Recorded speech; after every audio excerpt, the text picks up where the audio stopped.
নমস্কার, জয়গুরু। আমি প্রকাশ বিশ্বাস আপনাদের সামনে আমি আবার এসেছি। আপনাদের সামনে আমার কিছু ব্যক্তিগত চিন্তাভাবনা শেয়ার করবার জন্য। আপনারা সবাই জানেন, এটা আপনারা শুনেছেন প্রবাদটা, যে যায় লঙ্কায় সেই হয় রাবণ। এটা সত্যি কি মিথ্যা আমরা হয়তো ঘটনা মধ্যে দিয়ে এটা অনুভব করতে পারি, বা আমরা অনেক সময় আমরা ওভারলুক করে যাই, আমরা ঠিক বুঝে উঠতে পারি না।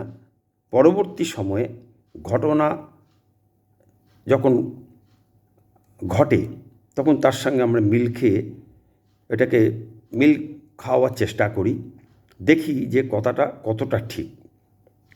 ঠিক তেমনি আজকে আমি আপনাদের সঙ্গে একটু আলোচনা করব আমাদের সম্প্রতি যে নির্বাচন হয়ে গেল পশ্চিমবঙ্গে, 2026-এর বিধানসভা নির্বাচন হয়ে গেল। সেই বিধানসভা নির্বাচনের পরিপ্রেক্ষিতে আমাদের পশ্চিমবঙ্গের যে দীর্ঘ স্বাধীনতার পরবর্তী সময় থেকে আজ পর্যন্ত যে শাসন ব্যবস্থা মধ্যে দিয়ে আমরা পশ্চিমবঙ্গের জনগণ আমরা গেছি, সেই সময়গুলোই কারা কারা এই সময়ে ক্ষমতা আসীন ছিল সেটা আমরা একটু আলোচনা করব, এবং সেই সময় আমরা কি দেখতে পেয়েছি সেটাও একটু আলোচনা করব বর্তমান সময়ের পরিপ্রেক্ষিতে। যাই হোক, আজকে আমি আলোচনা করছি যে এই যে প্রবাদ, যে যায় লঙ্কায় সেই হয় রাবণ, এটা প্রমাণ হয়েছিল 1947 সালে স্বাধীনতা পরবর্তী সময়ে পশ্চিমবঙ্গে দীর্ঘ কংগ্রেসি জমানার শাসনকালে 1977 সাল পর্যন্ত। এটা আপনারা সকলেই জানেন,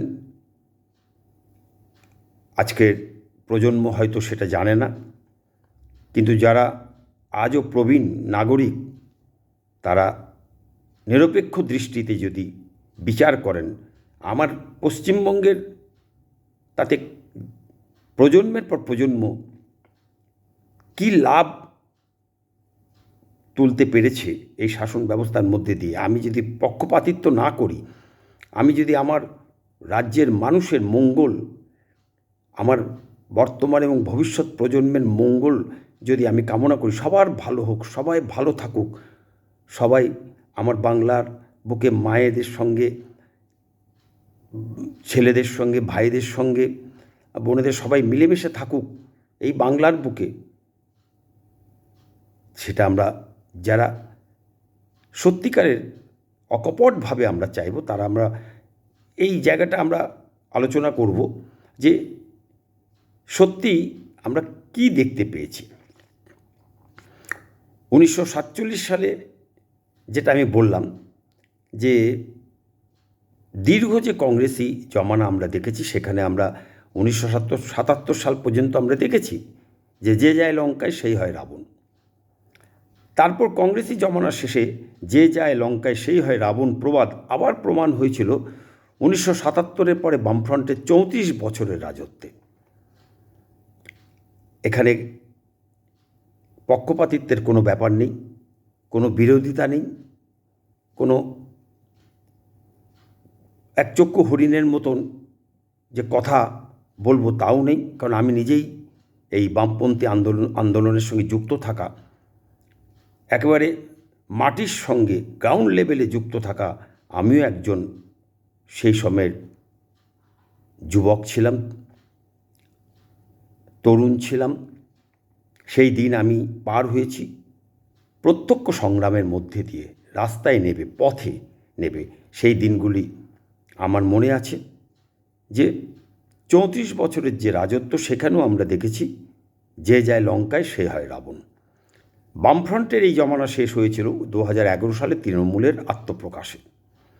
সবাই আশায় বুক বেঁধেছিল নতুন যুগের সূচনা হবে, কিন্তু আবার সবাই দেখতে পেল গত 15 বছর প্রমাণ হয়েছে যে যায় লঙ্কায় সেই হয় রাবণ। আর সেই সময়ও যখন পরিবর্তনের সময় দীর্ঘ 34 বছরের যে স্বপ্ন সাধারণ মানুষ দেখেছিল, তাদের কাছে সেই স্বপ্ন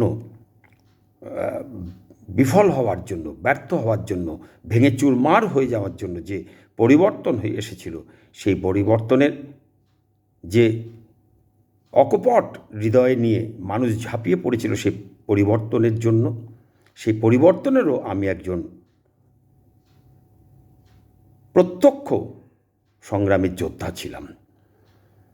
আমিও চেয়েছিলাম পরিবর্তন হোক, মানুষ বাঁচুক, মানুষ দুটো খেয়ে পড়ে বাঁচুক, বেড়ে উঠুক, প্রজন্মের পর প্রজন্ম পশ্চিমবঙ্গের আমার বাঙালি ভাই বোন তারা ভালো থাকুক, সুখে থাকুক, শান্তিতে থাকুক, এটা আমি চেয়েছিলাম।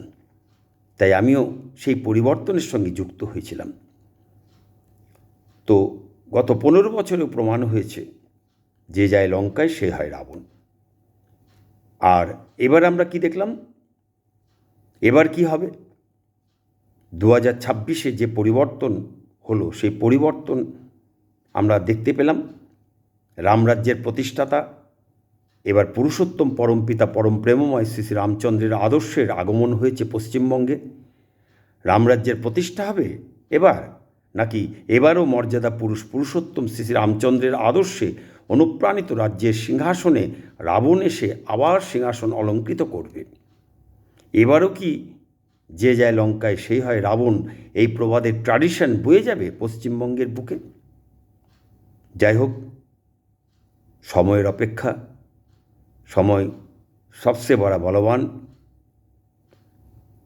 আমরা অপেক্ষায় থাকব। আগামী দিন, একটা কথা আছে, প্রবাদ আছে, চাষা মরে আশায়। এখন নিজেকে এই বয়সে এসে মনে হয় আমিও সেই এক চাষা, যে বারবার আশা করে, স্বপ্ন দেখে। আর স্বপ্ন নিয়েই তো বেঁচে থাকা, আশা নিয়েই তো বেঁচে থাকা, নাহলে তো হতাশা অবসাদে মানুষের জীবন ধ্বংস হয়ে যায়। মানুষ মৃত্যুর মুখে ঢলে পড়ে। মানুষ মৃত্যু যদিও না হয়, জীবন মৃত হয়ে সে বেঁচে থাকে, কারণ তার যে স্বপ্ন, সেই স্বপ্ন পূরণ না হওয়া, যে হতাশা অবসাদ তাকে গ্রাস করে, তাতে সে জীবন মৃত হয়ে থাকে। তাই আমরাও আগামী দিন আমরা দেখব পশ্চিমবঙ্গের বুকে যে তৃণমূল কংগ্রেসকে হারিয়ে বিপুল ভোটে বিজেপি জয়ী হয়ে এসেছে। 207 আসনে জয়ী হয়ে বিজেপি ক্ষমতা দখল করেছে। আগামী 9 তারিখ শপথ গ্রহণ অনুষ্ঠান হবে। বিশ্বকবি গুরু রবীন্দ্রনাথ ঠাকুরের জন্মদিন 25শে বৈশাখ, 9 এপ্রিল। সেদিন শপথ গ্রহণ করবে বিজেপি নেতৃবৃন্দরা। আমরা দেখব আগামী 5 বছর আমরা শ্রী শ্রী রামচন্দ্রের আদর্শ রামরাজ্য যে আমরা শুনেছি, সেই রামরাজ্য পশ্চিমবঙ্গে প্রতিষ্ঠা হয় কিনা, কিংবা পুরুষোত্তম শ্রী শ্রী রামচন্দ্র না আবার রামভক্ত পশ্চিমবঙ্গের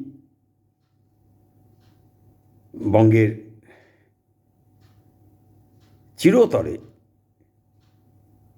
বনবাসে চলে না যায়।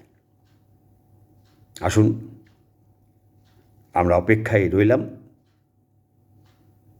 আমরা